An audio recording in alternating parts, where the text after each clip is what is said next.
I want to direct your attention today to the book of Psalms 116, and there I want to lift up for our hearing today verses 1 through 4.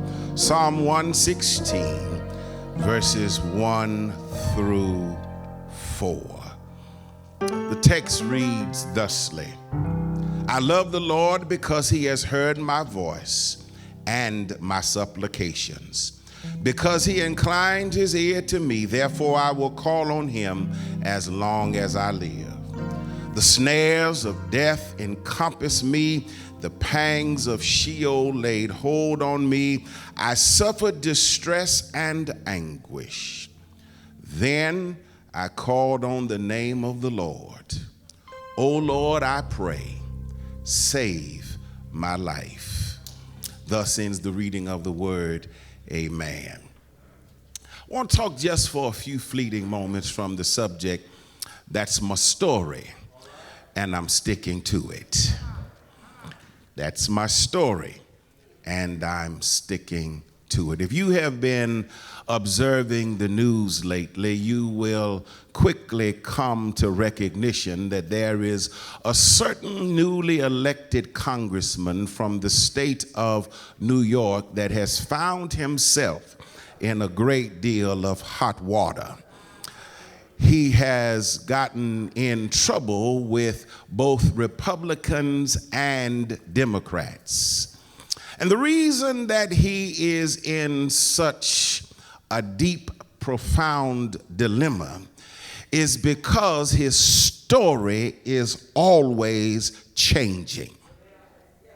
Today he says this, and later in the same day he said something else to contradict what he said earlier in the day.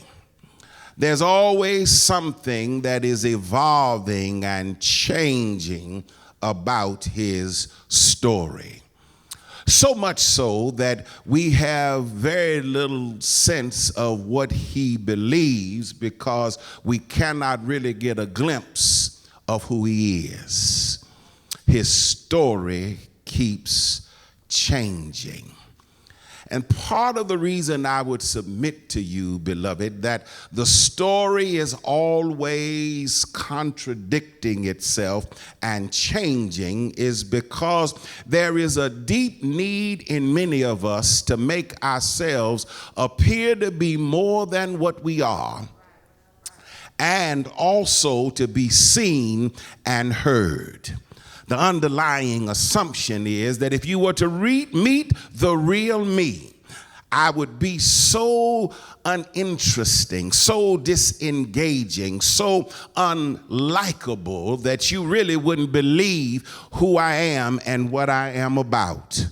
And so there is a fabricated existence to make one larger than life. His story keeps changing so that he can simply be heard. I would submit to you, beloved, this morning that need to be heard drives all of us. For to be heard allows us to be validated as people, to be vindicated as persons, and to have our self-worth approved and affirmed. And when folks don't hear us, then we can quickly cease to exist. It's important that we listen. It's important to be heard. And that is what I believe is driving the psalmist as he writes the psalm this day. I love the Lord because he has heard my voice. He's saying to us then and now that he has a story and he's sticking to it. I don't need to make the story bigger than what it is. I don't need to change its details or facts. I just simply need to tell the story. And for the psalmist, his story is this: the snare of death encompassed me, and the pangs of Sheol laid hold on me. I suffered distress and anguish. The psalmist was in a life or death situation, and he did not feel the necessity to dress it up. He did not feel the overarching obligation to make it pretty. He did not have the need to change the details. He just simply, I'm in distress and I'm in anguish and I need to talk to somebody. Sometimes, beloved, that's where we find ourselves in life, needing simply to talk with someone. We bear our burdens silently. We sometimes carry them deep inside of our psyche and our bodies, the trauma that we have experienced in life, and it would help if we just had somebody to talk to. The psalmist found a conversation partner, not in his community, not in good friends, but he found, for the very nature and dynamic of the difficulties ahead, he found a conversation partner in God. Praise be to God that that's really good news, that God will always listen to your struggle. No wonder the psalmist said, I must tell Jesus all about my struggle. Isn't it good to have somebody that you can talk to when the moments are too private to share publicly, when the hurt is too deep to share with another? I've got somebody that I can talk to that's willing to hear my dilemma. Praise be to God. You can always talk to the Father. For the psalmist even says here that God inclined his ear to me. Now, beloved, God doesn't have any ears. That would be what we call theologically an anthropomorphism. It is to ascribe human traits and qualities to the divine being. God doesn't have ears, but God does pay attention to what's going on in your life. God knows about your struggle. God knows about your sorrow. God knows about your tears. God knows about your heartbreak. God knows about the pain that you feel. God knows about your grief. God knows and is willing to talk with you. That's good news, because when God is willing to talk with you, you don't have to worry about your secrets being divulged. When God is ready to talk with you, you don't have to worry about hiding, because God already knows what the situation is. When God is willing to talk with you, you don't have to sit in fear of judgment. All you need to do is just simply, as the songwriter said, I must tell Jesus. Is there anybody here glad that I can talk to the Lord? In the midnight hour, I can talk with him. In the scorching heat of the day, I can talk with God. When no one else is around, I can talk to God. My grandmama's favorite song was, there are days I like to be all alone with Christ my Lord. I can just tell him all about my troubles, all alone. It's good to know that the divine is listening. And because we can find a conversation partner in the Creator, there is indeed a consequence to divine audition. God is listening. God cares enough to listen. And the writer says that the consequence of God listening is a correlation between God hearing and my experience. That's why the songwriter said, I love the Lord. Y'all missed it. I love the Lord, not because God has done something unusual, but because God heard my cry and my supplication. I love him because he heard me.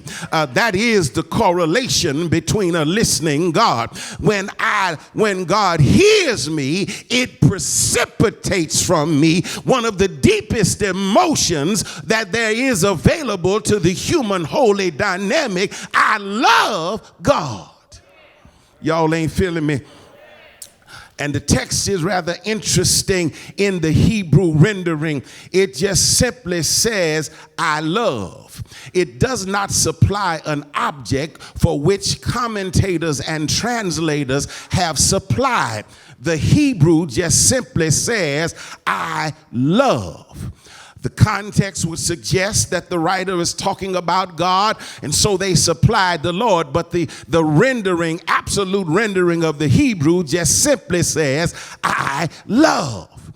And I thought about that for a moment because it seems so strange. But then I recognized that we all relate to God by what God does in our lives. And God, because God acts in myriad ways, sometimes you don't really know how God is going to respond because God responds to what you really need. That's because God is always listening. Let me see if I can't put some legs on this thing so that it walks through the corridors of your consciousness. When my sister and I were much smaller, before we got to the toddler years, my mother would always say, I can tell which one of my children is crying by the nature of the cry. 2 children in tow, but I know when Junior's crying and I know when Vonda's crying because I know the way they cry. Not only do I know the way they cry, but I have learned as an attentive parent what cry means what. I know when there's a hungry cry. I know when there's a diaper need and changing cry. I know when I want to cuddle cry. I know what kind of cry it is because I know my children. Same thing with God, beloved. When we cry out in our supplications and when we lift our voices in pain and anguish and agony, God knows the nature of your cry. And God responds according to the kind of cry. Somebody ought to know what I'm talking about. If you've been lonely in the midnight hour and cried out, then God says, I'm your company keeper. If your body is racked with pain and there's no other recourse but divine intervention in healing, then God knows the healing cry. If you're sick and can't get well, God knows the cry of a child in distress and acts as a physician. God knows the nature of your cry. So then the psalmist says, I love the Lord because he showed up in the way I needed him. I love him because he heard me when nobody else would listen to me. I love him because he listened when everybody dismissed my pleas. I love him because he heard me when nobody else would take notice. I love the Lord because he has heard my voice and my supplication. That's my story, and I'm sticking to it. He also says that the consequence of a listening God is an evolving commitment.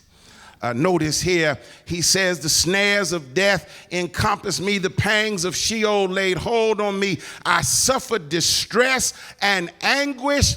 Then I called on the name of the Lord. Again, the language here is not really fully captured by English, because what the Hebrew suggests is I kept on calling. I didn't just call once, but I kept on calling.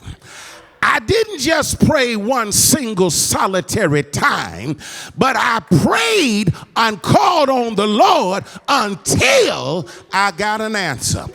And sometimes, beloved, because God is always listening, it seems as if he's not paying attention. But I tell you, keep on calling until God shows up. Because God is listening, he will show up. He kept on calling. There was a growing commitment. Now, my last point here is contingent upon points 1 and 2. There is a correlation in our experience, and there is a growing commitment which determines content. The writer here says, then I called on the name of the Lord. You want to know what the subject matter of the prayer was? Are you curious as to what he was really talking about? Do you really want to know what inspired him to call on the Lord? It's right here in verse 4. Oh Lord, I pray, save my life. That's the content. It didn't have to be flowery. It did not need to contain poetic strophes. It did not have to rhyme. It didn't even have to make reason. But when he found himself in trouble, the psalmist just said, Lord, I pray, save my life. And though the prayer is somewhat generic, void of specifics, the psalmist got to the heart of the matter. Save my life. Because what the psalmist understood was that if I'm not here, then nothing else really matters. But if the Lord saves my life, then I know the Lord who saved my life is capable of handling my situation. Y'all gonna help me this morning? Somebody here needs to call on the name of the Lord. Lord, just simply save my life. I don't have time to get dressed up. Just save my life. I don't know how to pray like Deacon so-and-so. Lord, just save my life. My situation is such. I need you to rescue me. Save my life. And if you save my life, then you'll deal with everything else. Save my life and you'll deal with my health. Save my life, you'll deal with my relationship. Save my life, you'll take care of my money. Save my life, you'll deal with my employment situation. Save my life, you'll handle my children. Save my life, you'll get me through school. Save my life, you'll get me up when I'm on a sick bed. Save my life. Lord, save my life.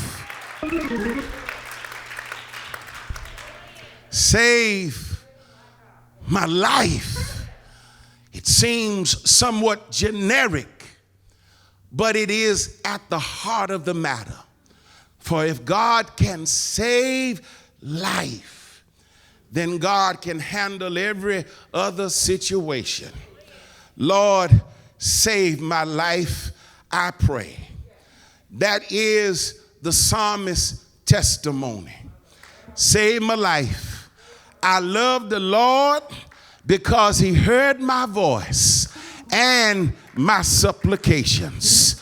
Every now and then, I submit to you, beloved, that you need to look back over your life and take some inventory to see what the Lord has really done. See where the Lord opened up some doors that was shut in your way. See where the Lord has closed some doors that you didn't need to pursue. See where the Lord has preserved your life when the threats of existence were stacking up against you. See where the Lord has saved your life when you were in bad health. See where the Lord provided when you didn't have any means. See where the Lord made ways when there wasn't no ways. See where the Lord, that's your story, and you ought to stick to it.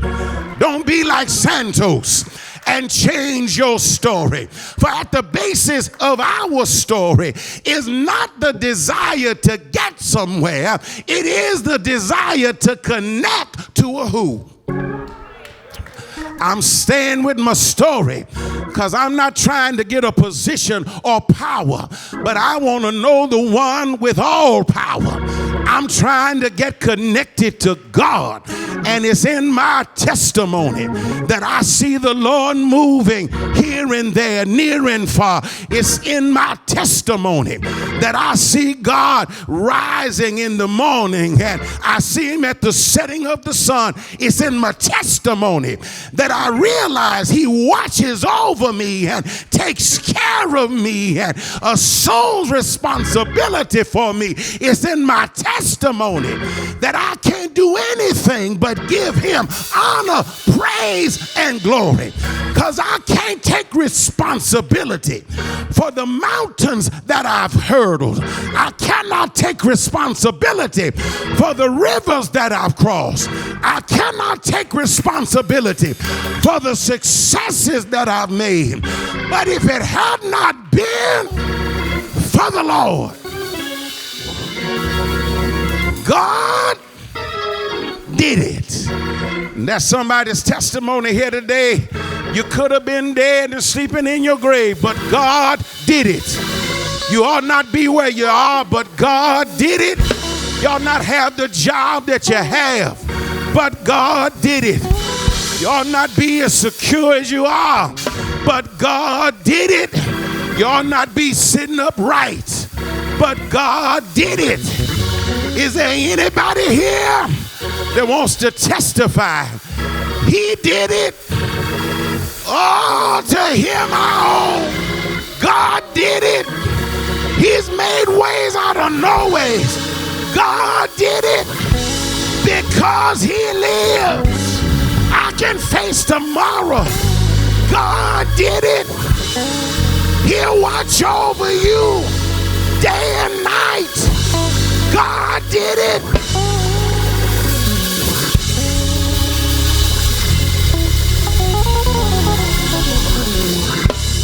That's the psalmist's testimony. I love the Lord because he heard my voice and my supplications. All of us, beloved, have a story of ups and downs, setbacks and challenges. But it is the Lord who sustains us through them all. Many are the afflictions of the righteous, but the Lord delivers us from them all. If you recognize divine intervention, if you see the hand of God on your life, if you have erroneously taken credit for what another has done, then here is the time to correct that with a new way of living by acknowledging God has done it. God has sustained, God has delivered, God has saved, God has healed, God has preserved. God has done it.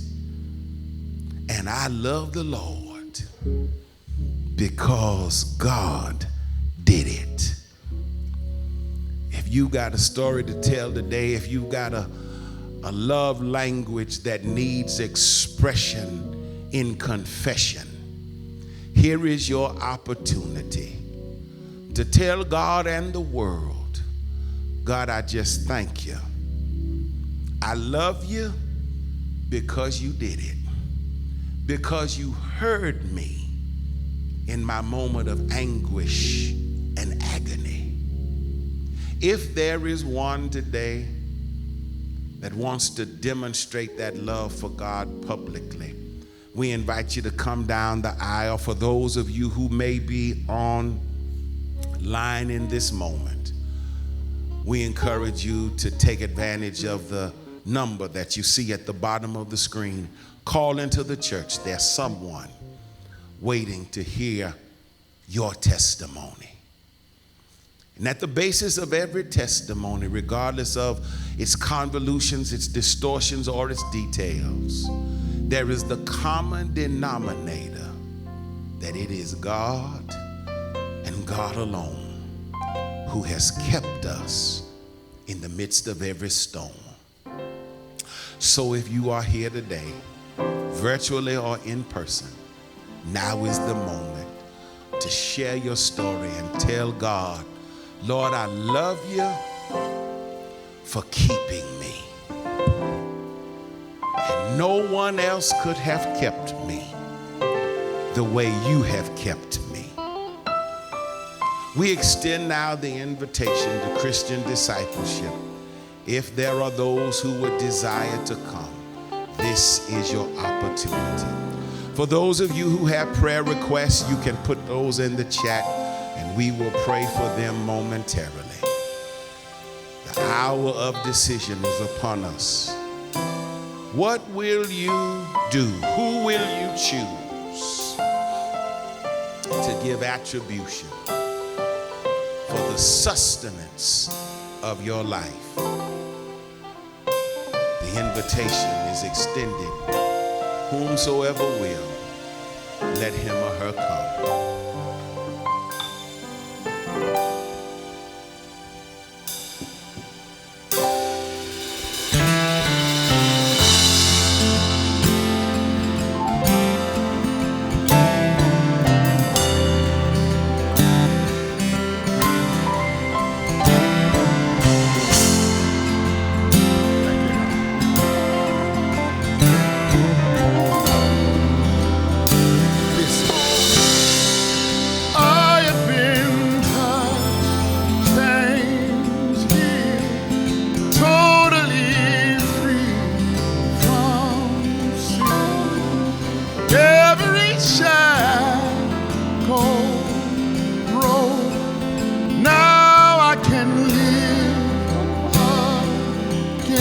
Say, I have been touched, changed.